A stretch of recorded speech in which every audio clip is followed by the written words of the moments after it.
Assalamualaikum warahmatullahi wabarakatuh. Selamat pagi, selamat siang, dan selamat malam untuk rekan-rekan yang menyaksikan video ini pada malam hari. Pada kesempatan kali ini masih kita akan membahas mengenai materi kita dalam pemrograman berorientasi objek. Pada kesempatan kali ini kita akan menerangkan sambil mempraktekkan sebuah bagian dalam PBO, yaitu yang disebut dengan trade. Untuk itu, silakan disimak penyampaian kita berikut ini.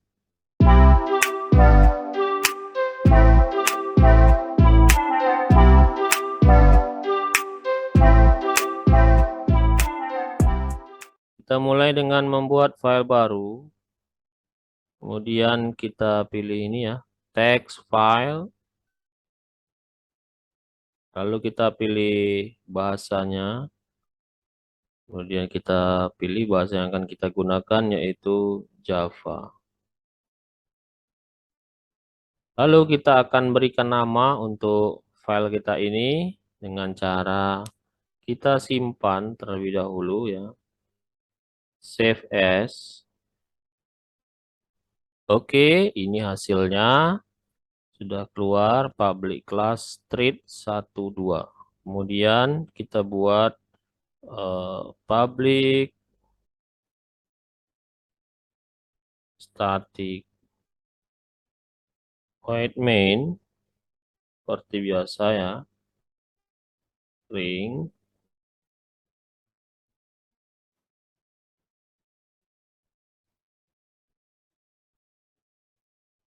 Sebagaimana yang sudah kita sampaikan di awal pembukaan daripada video ini, kita akan memperkenalkan mengenai treat.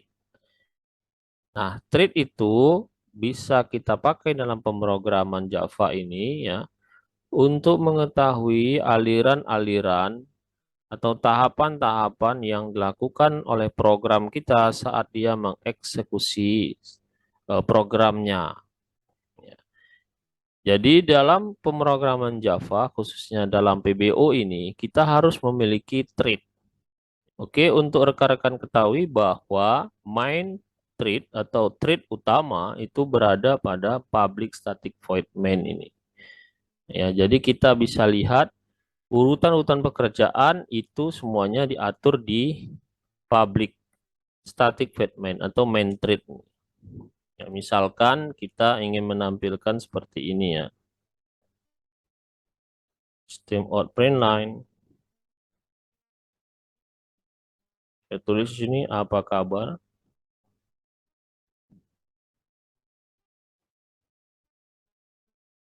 Satu lagi saya tulis selamat datang. Oke, ini kalau kita jalankan, kita bisa lihat hasilnya ya.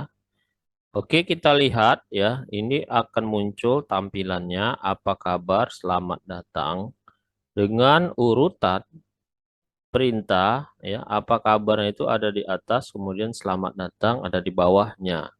Kenapa itu munculnya sama? Karena kita sudah mengatur bahwa urutan pekerjaannya akan dikerjakan yaitu menampilkan kata apa kabar, kemudian menampilkan kata selamat datang. Nah, di dalam treat dia akan mengatur urutan-urutan pekerjaannya sesuai dengan yang kita inginkan. Nah, untuk rekan-rekan ketahui juga, untuk mempermudah kita dalam mengerjakan atau membuat program ini, kita bisa membuat treat baru. Ya. Jadi tidak lagi kita menggunakan atau berpedoman hanya kepada main treat. Jadi kita bisa membuat treat yang baru.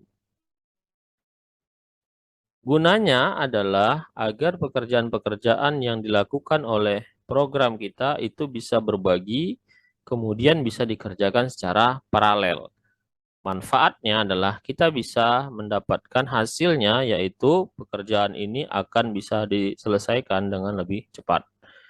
Oke, bagaimana caranya membuat thread atau menambahkan thread selain daripada thread utama, kita lihat seperti ini ya. Langkah-langkahnya kita akan berikan contoh.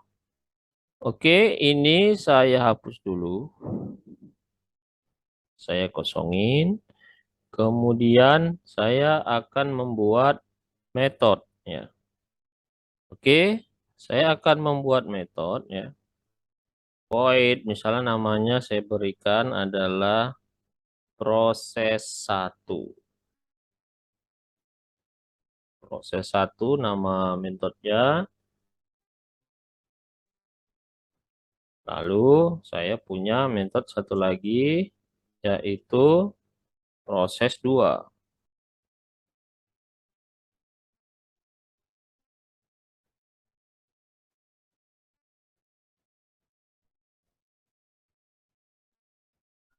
Nah, jadi kita sudah punya 2 buah metode. Nah, metode ini kita isi, kita akan buat thread dalam metode ini. Pertama, kita buat objeknya dulu ya. Thread sama dengan new thread. Seperti itu. Juga kita buat hal yang sama untuk proses di proses 2 ya. Thread sama dengan new thread. Seperti ini.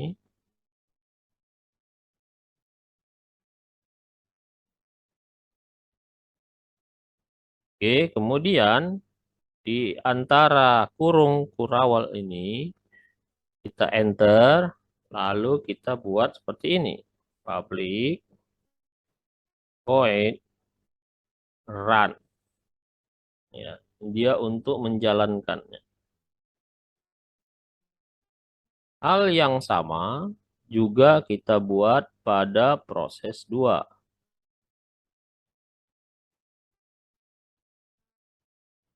Public void run. Setelah kita buat public void run, kita tuliskan seperti ini. Try.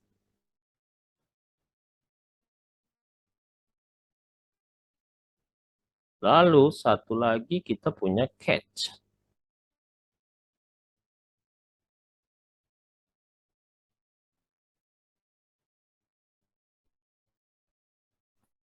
Setelah kita buat try dan catch, juga kita lakukan hal yang sama di dalam proses 2. Ada try, lalu ada catch juga.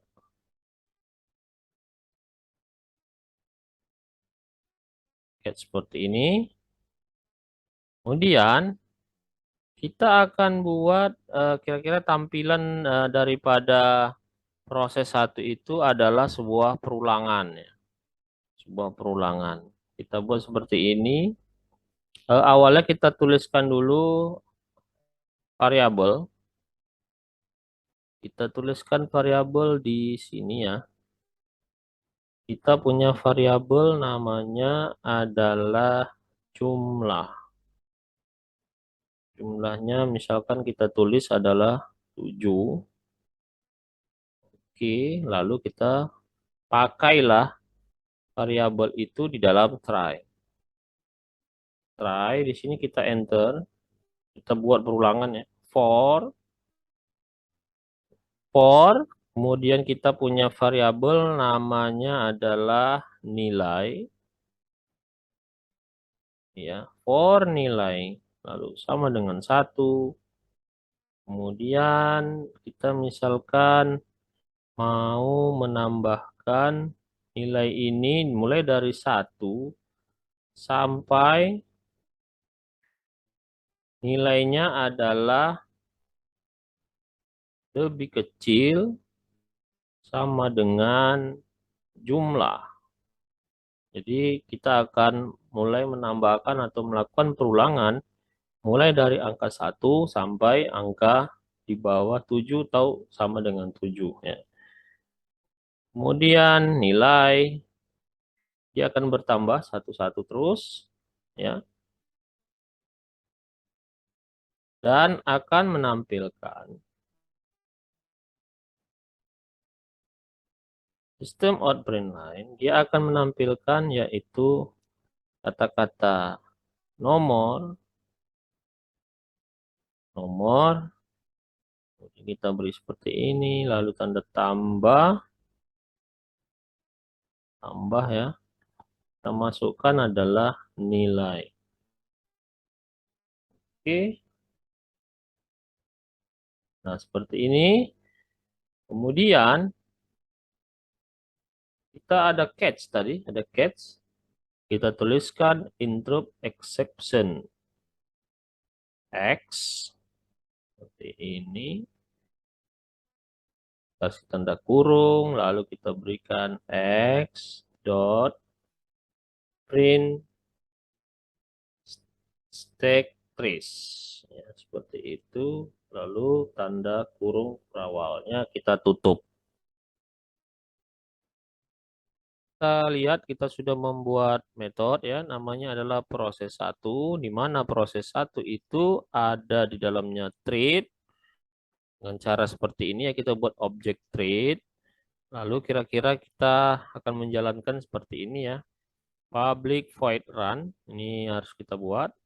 Dan kalau dia dijalankan, dia akan membaca nilai mulai dari 1 sampai 7, kemudian menampilkan nomor-nomor tersebut. Nah, kemudian kita buat juga hal yang sama untuk proses 2. Oke, pada proses 2, pada bagian try, kita enter, lalu kita tuliskan for, sama ya, for, kita punya variabel, namanya adalah nilai, sama dengan 1, kemudian nilai tersebut lebih kecil sama dengan jumlah, dan nilai itu nantinya akan bertambah.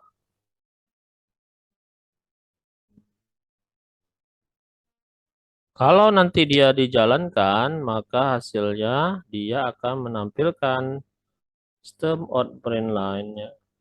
Dia akan menampilkan yaitu kata namanya semangat pagi. Lihat, kita sudah menampilkan di sini kata-katanya adalah semangat pagi ya. Semangat pagi, kemudian kita tutup dengan tanda kurung kurawal. Lalu kita tadi memiliki catch. Ya, kita tadi memiliki catch. Catch yang sama, ini akan sama seperti yang ada di atas ya. Interruption exception. Interrupt exception X. Seperti ini, lalu tanda kurung, kurawal. Lalu kita tulis X dot print X print stack trace. Ya, seperti itu. Nah, untuk mulai menjalankan thread-nya, kita harus memulai dengan memanggil keyword atau metode namanya adalah start. Nah, itu letaknya kita bisa buat di sini ya, rekan-rekan sekalian.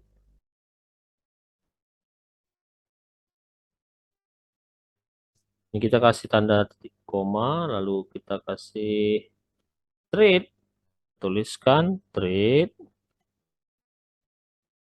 dot start.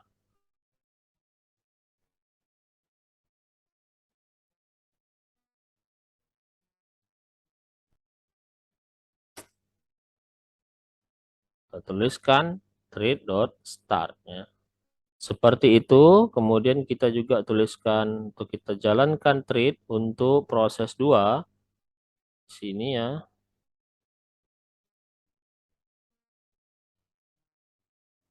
Kita tulis thread dot start.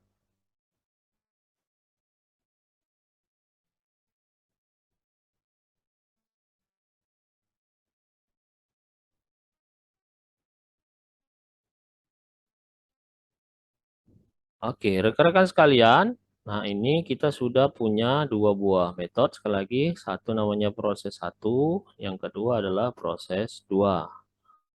Kemudian kita mau buat, kalau misalkan dua metode ini dijalankan sekaligus, maka dia akan bekerja bergantian ya. Nanti akan bekerja proses satu, kemudian dia proses satu dikerjakan, lalu dilanjutkan mengerjakan proses dua, lalu balik lagi ke proses satu, dan begitu seterusnya ya. Jadi proses satu, proses dua, proses satu, proses dua, sampai nantinya nilai yang kita buat, nilainya itu adalah sama dengan 7.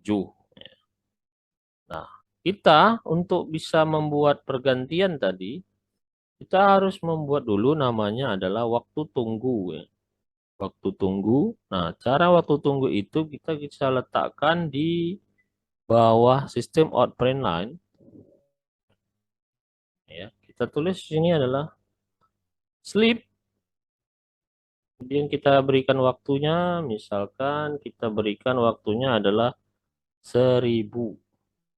1000 di sini maksudnya adalah 1000 milidetik atau 1 detik. Nah, hal yang sama juga kita buat di proses 2. Di sini kita berikan perintah sleep, kemudian waktunya sama, kita tulis 1000 ya. 1000. Oke, sedikit lagi ya. Nah, kalau sudah kita buat tadi metodenya proses satu, proses 2, selanjutnya kita buat adalah treat pada main class. Kemudian kita akan tambahkan sebuah variabel namanya adalah treat, di mana treat ini menggunakan tipe data yang namanya juga adalah treat. Ya, kita lihat ya, treat dengan huruf besar itu adalah tipe data ya. Kemudian nama variabel kita juga treat seperti ini ya. Nah, nanti ini akan dijalankan. Inilah dia treat dot start tadi. Kita lihat ya. Treat.start. Dia akan menjalankan treatnya. Baik rekan-rekan, terakhir kita akan membuat objek di dalam main treat ya, atau public static void main ini. Kita buat sebuah objek dalam kelas treat 12 ya, atau kelas yang ini ya, public class. Jadi kita ciptakan objeknya. Treat 12. Lalu kita buat misalnya namanya objek ini adalah test ya. Sama dengan new treat 12.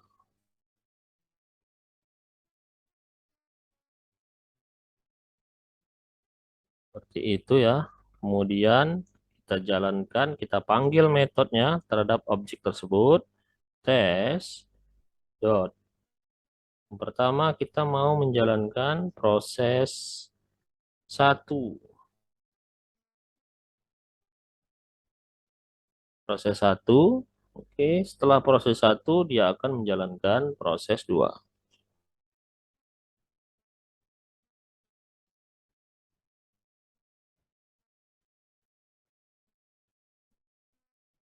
Oke, kita akan lihat, kita akan coba jalankan, kemudian kita akan periksa kalau misalkan ada kesalahan-kesalahan dalam pengetikan kita ini ya.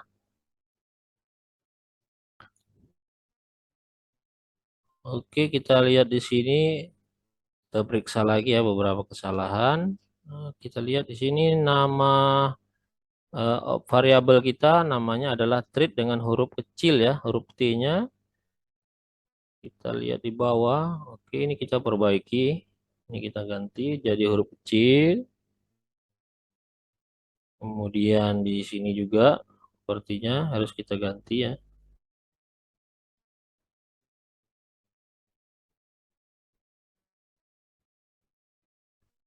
Oke, kita lihat lagi.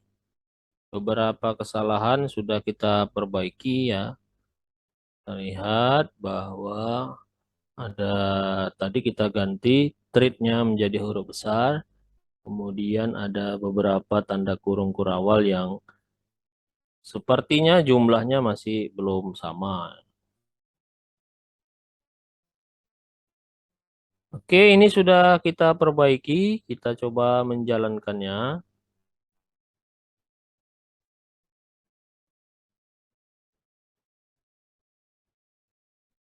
Kita lihat ya, nomor 1, selamat pagi. Nomor 2, semangat pagi. Nomor 3, semangat pagi. Nomor 4, nomor 5, kemudian semangat pagi. Nomor 6, dan terakhir adalah nomor 7.